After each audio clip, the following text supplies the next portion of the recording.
Alright, more is ought bullshit. It's like the nihilist. The shit is out there, and it's just shit. So this guy, Wobble, posted my thing here, what I said in the video, and then he adds, okay, all that you have said here seems to me that you did not recognize, fuck you, that it is the brain that perceives, well again, who cares, all of this which gives it realness. No. I mean, this argument that somehow the reality is created by us is crap. The reality is something we observe. Observation is not creation. Recognition is not creation. We're recognizing the condition of something. We're not creating its condition. And the fact that you have to have a brain is only contingent on the fact that you can't recognize its properties if you don't have any symbolic representation of it. Like if I put a rabbit in space, an iPod that hasn't been informed about the existence of sentience and feelings isn't going to understand the rabbit. It's not going to recognize the rabbit for what it really is. It's just going to see fur and choo-choo, and it's not going to understand, or maybe eyeball, blink, blink. But it's have no clue what's really going on, which is brain, sentience, blah, blah, blah. It's going to say brain, squishy thing that doesn't do anything, apparently. So the whole point is the only argument I'm making about the obligation to have a context is the sense that you have to have a volume of information to be able to see things as they really are. And I'm just saying we have a volume of information. We understand consciousness happens in brains. We understand all this stuff so we can recognize it when it's happening. And the badness of badness is built into the badness. The word bad wouldn't mean anything if you liberated it from being bad. It's like hell doesn't mean anything if you don't have, if hell isn't fire and torture and awfulness. So if you take the awfulness out of something that's intrinsically awful, and say it's something we can't recognize, it's something built into some subjective conclusion, it isn't there, we don't recognize it, we make it up. No, we recognize it. We recognize bad has to be fixed. It's the whole reason why there's an ought is because it's not a perfect world. That's the very reason. If there was a perfect world, then there would be no reason to have an ought, there'd be no reason to do the math. The reason why you do the math is because there can be less negatives in the circumstance, less bad. Bad is the thing that has to be, that's like an error to a programming code. It's error. Its unacceptability is intrinsic. It can't be just accepted. It can only be accepted if there's no alternative. Alright. Oh, that's mine. Okay.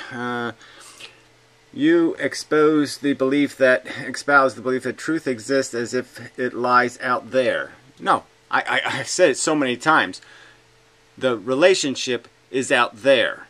The characteristics, the properties, the things that something is out there, and we recognize what it is. That's the is. We recognize that bad is bad. That bad requires correction. That bad is imperfect. Bad is error. We recognize it as destructive to the fundamental nature of the universe. Perfection is, this sounds like a Star Trek episode, but yes, perfection is the perfect word. It's the ideal, and anything that we accept short of that, out of anything other than necessity, is wrong, ought to be corrected. Exterminate. Anyway, lies out there.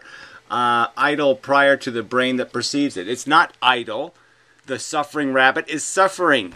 the badness is happening. There's nothing idle about it. The point is it's not going to get corrected until it's recognized by something that has arms and legs and can get into a spacesuit and go out and save the day. I contend that this is not completely true. I don't even know what that means. I argue that I could not know the Earth and its relationship to other terrestrial objects without a brain to know it. Well, again, I don't care whether you know it. How does knowing that the rabbit is suffering change the circumstance? At all. It doesn't. The only thing that changes the circumstances is whether there are aliens or something else that can affect the rabbit.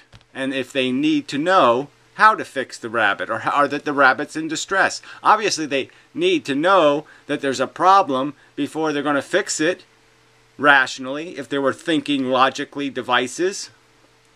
You can't fix a problem if you didn't identify a problem.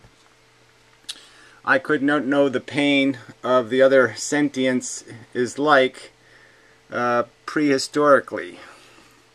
I could not know what the pain of other sentience is like prehistorically, I don't know what that means, or now if my brain does not register pain. Well, the fact that you could argue that we could create a device, okay, that would recognize it because we programmed it to recognize it. So that's not exactly true. You could program something to recognize it. But, I mean, that something wouldn't necessarily have to be sentient then, because it had a prime directive that said, I can recognize when something's in distress, and it has neural networks, and neural networks need to be, I have to make sure it's comforted. And I know what comfort looks like, so I'll make it look like comfort. You know, anyway, I just kind of forced it'll do the Joker thing and just force a mechanical smile on its face. I could not know the consequence of being hit by a car if my brain did not recognize a relationship between movement of the two relative masses. Well, again, you just keep talking about what you recognize, and it doesn't matter. Your recognition has nothing to do with the badness of the cat getting hit by a meteor, let's say. Let's just put the cat in space, and let's just hit it with a meteor. And now it cracks the jar, and it slowly suffocates. That badness exists. Whether you recognize it or not, the badness happens, fucker. And most importantly, I would never be able to recognize anything without a working memory. The fact that you have to be intelligent to act intelligently, duh. The fact that you have to have knowledge to be able to act on the knowledge, duh. But that doesn't change the reality. The reality exists regardless of whether you recognize it, regardless whether you're smart enough, regardless of any of that shit. The bad is still happening. If somebody is pushing a barrel into the Great Lakes and he doesn't know it has dioxin in it, it doesn't fucking matter. The dioxin's going to poison the water just the same. I find it unintelligible to claim that the truth is sitting out there. You find it unintelligible to say that badness only means bad if it has the negative sign on it, then you didn't accurately identify a circumstance correctly if you don't put the negative sign on there, and the fact that immediately, as soon as the negative sign gets put on it, it's anti-perfect, it's error, error must be corrected. You don't understand that simple logic. Okay, I have no help for you. I can't really make it any simpler than that. You don't think error to a system, whatever I define error as, that it's the anti-ideal, it's the anti-perfect, and it must be corrected by its intrinsic fundamental nature. Bad means nothing if you don't give it a minus sign, and the minus sign has to mean something. It can't mean plus, it has to mean minus. It has to be different than okay. Bad can't look just like okay. And I'm just saying that as soon as you make it look different than okay, it's recognized as error. It's error, it has to be corrected. This is why I think there is no subject-object distinction. Well, I don't give a shit about this subject-object shit. Again, it has nothing to do with the truth. The truth doesn't need a fucking subject to sit there and say, I recognize the object. Truth is one and the same with the subject. Bullshit. There can be no truth without the subject. Fuck you. And likewise, there can be no subject without the truth. It's just bullshit, bullshit, bullshit, bullshit. There was nobody doing this subject-object crap for billions of years on planet Earth, and the suffering happened just the fucking same. So this is just all a pile of shit that you fucking assholes need to contemplate something for it to be a reality. Bullshit. Alright, now the trick.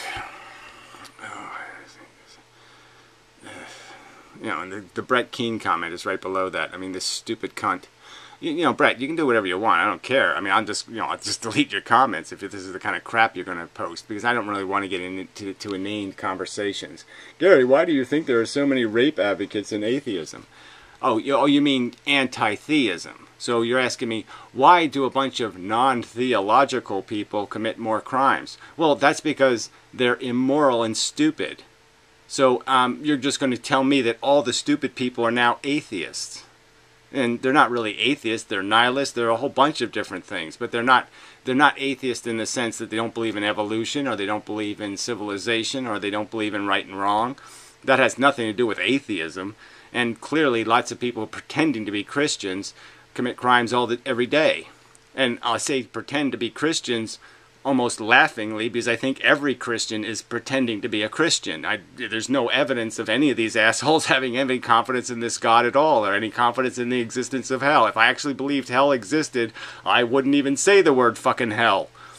You know, I'd be cowering in a corner somewhere, making sure I didn't step on or say anything wrong. I certainly wouldn't recklessly be making YouTube videos pronouncing myself as, you know, some sort of spokesperson for Jesus. That's the last fucking thing I'd goddamn do, because I know, goddamn it, I'm going to say the wrong thing and fuck my game. I'd keep my goddamn mouth shut, I'd eat my porridge and wait for my goddamn salvation, and try to stay out of goddamn trouble. So you show me the Christians doing that.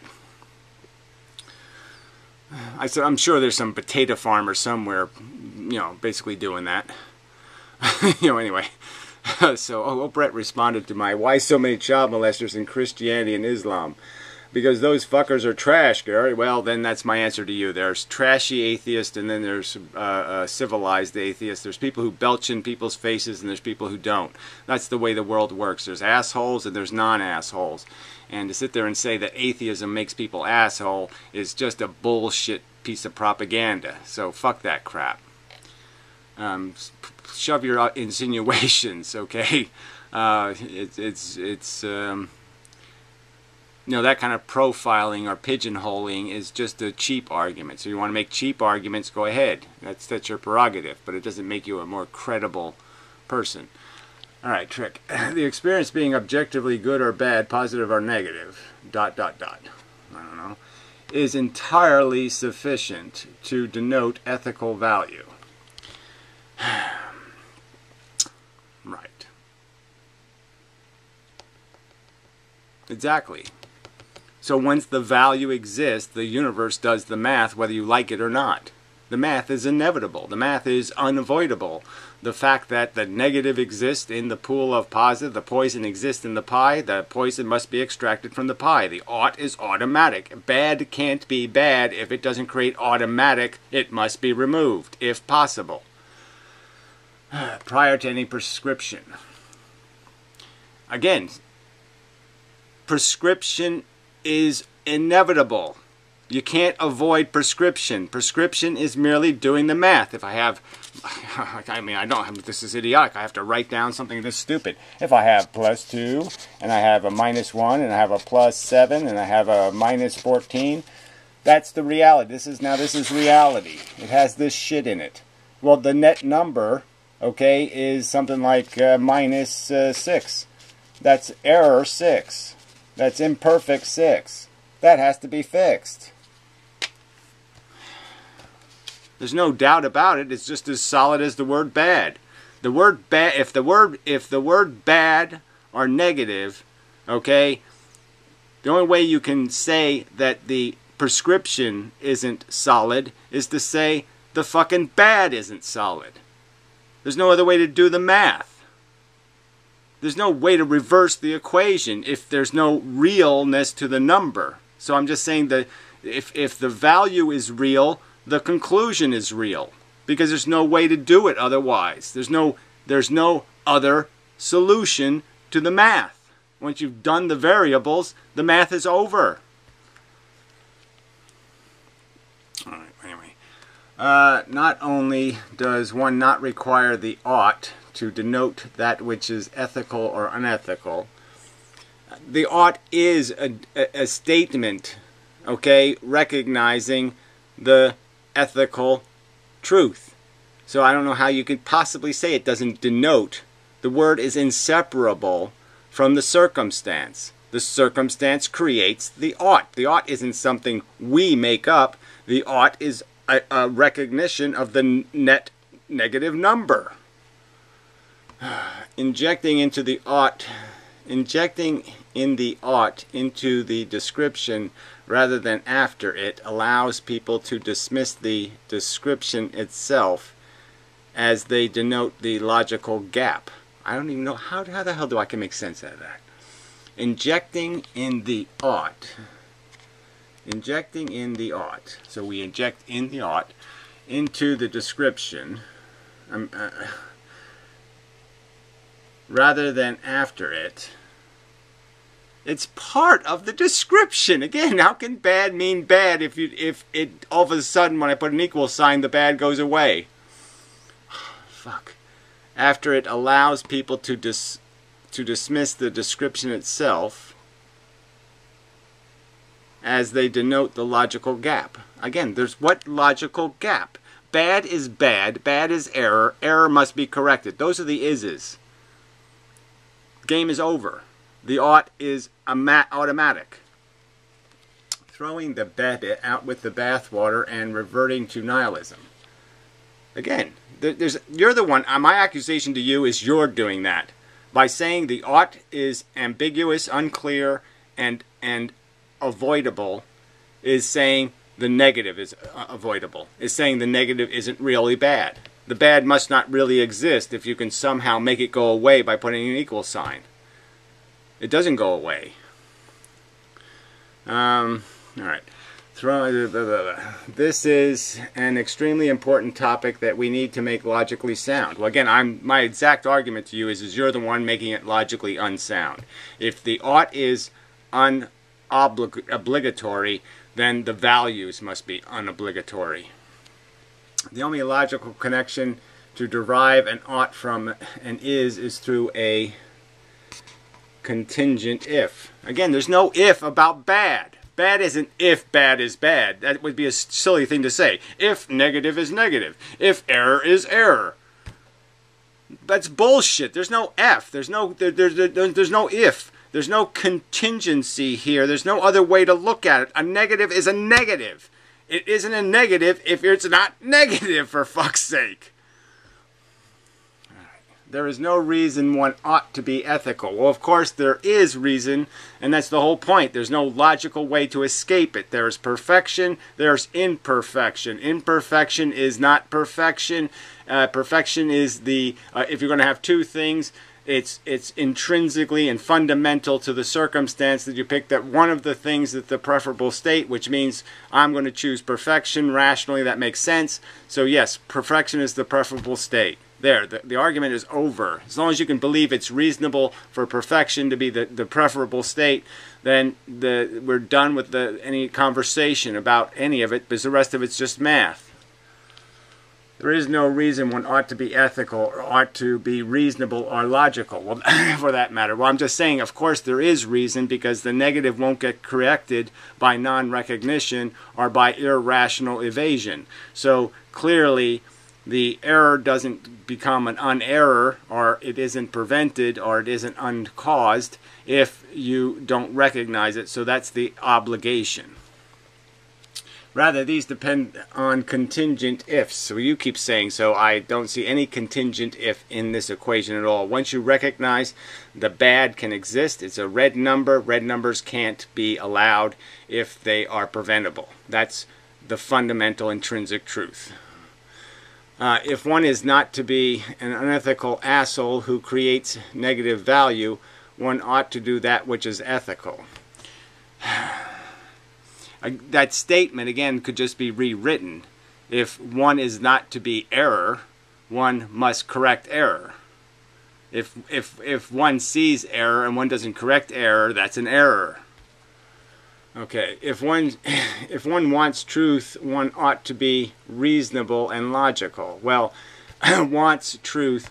The point is, the truth is something we discover. We don't create it. It exists in the circumstantial reality, and all you're doing is describing it. And once you describe it, it's already built in to the description, to the definition of the terms. The definition of bad, it creates the obligation that it must be corrected. Of course, someone like you and I think one ought to be ethical, reasonable, and logical. Well, again, I don't think it's a matter of their oughtness, in the sense that certainly they ought to be conformed to be able to do the math correctly. And I'm just arguing that you're giving them a way to evade doing the math correctly. But that is because these are very important to us. Well, now you're making it completely subjective, and you're saying that, oh, I subjectively think that it's important to be to do math correctly. That somehow math can exist in a circumstance where you do it incorrectly. And I would argue that you've completely destroyed the idea of what mathematics is, or the whole concept of even recognizing the existence of the numbers, if you're not going to weight them properly. So improper weighting of the numbers is an error in itself. It's intrinsically and fundamentally an inaccurate description of reality. So I'm just saying the math dictates the solution to the problem. Once you put the values in, the formula is done. It's over. The fact that we don't do math quickly is our problem. But the point is that it's, as far as from a calculator's point of view, the answer is automatic. We want a world where we move away from negative value and towards positive. Want again. It's not about my want. It's about a recognition of the truth. What does the truth demand? The truth demands that negatives be recognized as negative. You're not going to be able to recognize it as a negative if you somehow do math and come up with a non-ought when you put the equal sign. If you're not giving the math, if you're not giving the negative number any meaning in the formula, then you have not recognized the truth. You haven't honored the truth. You haven't come anywhere close to describing the truth accurately. If your product can be irrelevant to the components, then there's no such thing as rational math.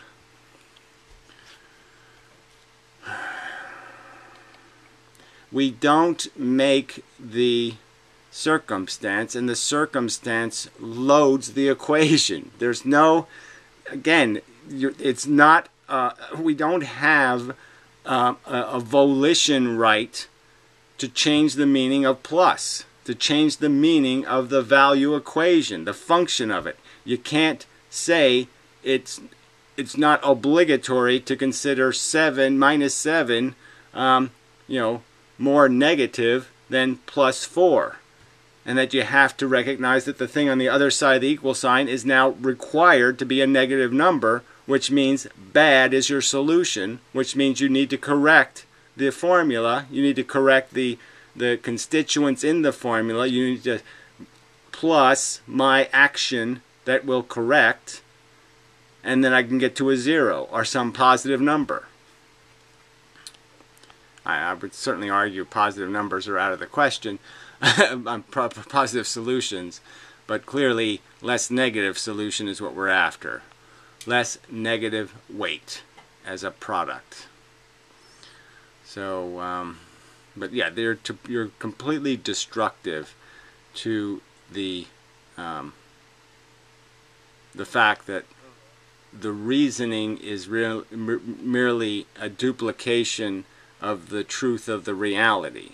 The rationality and the logic is an obligation of recognizing the properties of the components of the equation. If you're allowed to fuck with the product, then you have fucked the components.